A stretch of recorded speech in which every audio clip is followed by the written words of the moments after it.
Deep political divides are plaguing the United States, but it's not just an American problem. Some experts say they are seeing similar divisions around the world.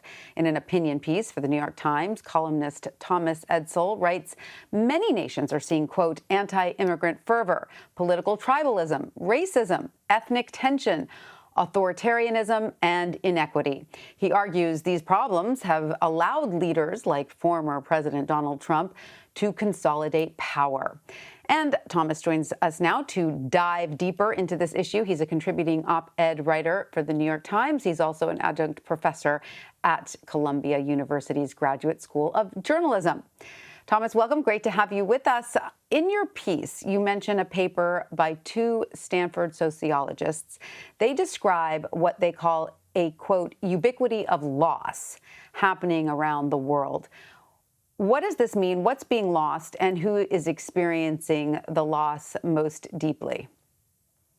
It's an interesting paper where they argue that there's a kind of universal sense of loss, or almost universal. The kind of loss varies. You have children who feel the loss of having a parent at home. You have manufacturing workers feeling a loss of good jobs. You have unionized workers who no longer have the protections and advantages of unions. This is widespread. The difference is, and it's an important difference, is that people respond to loss in varying ways.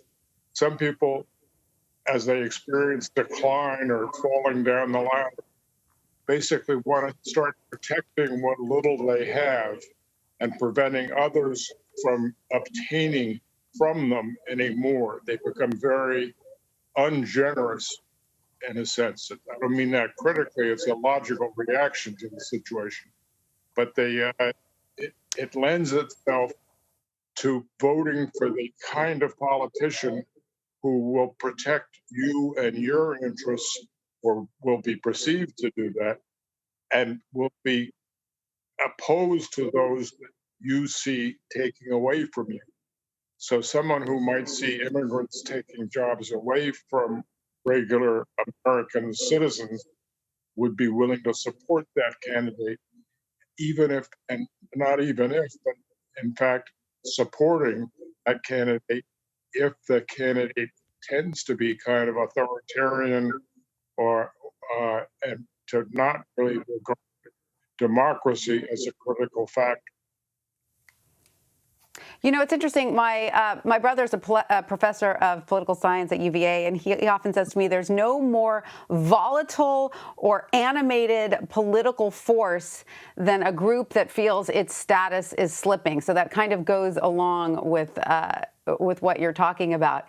How do politicians, you know, like former President Donald Trump, who you write about, but others around the world, take advantage of these situations, of these sorts of losses, or whether they are real or perceived?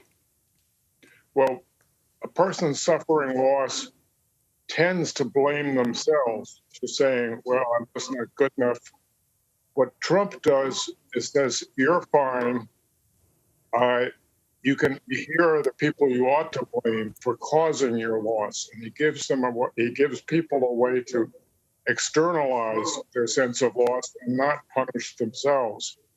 This is a commonplace phenomenon taking place, especially in Eastern Europe and Turkey, where outsiders are blamed, and as I say, what that does is protect you and justify you. It gives you legitimacy if you are experiencing this kind of sense of loss. And your brother's point of view, his point is very well taken. A lot of studies of voters have found that what really drives voters to the voting booth is anger. People don't really vote out of love. They vote out of anger, fear, hatred, and a feeling of threat.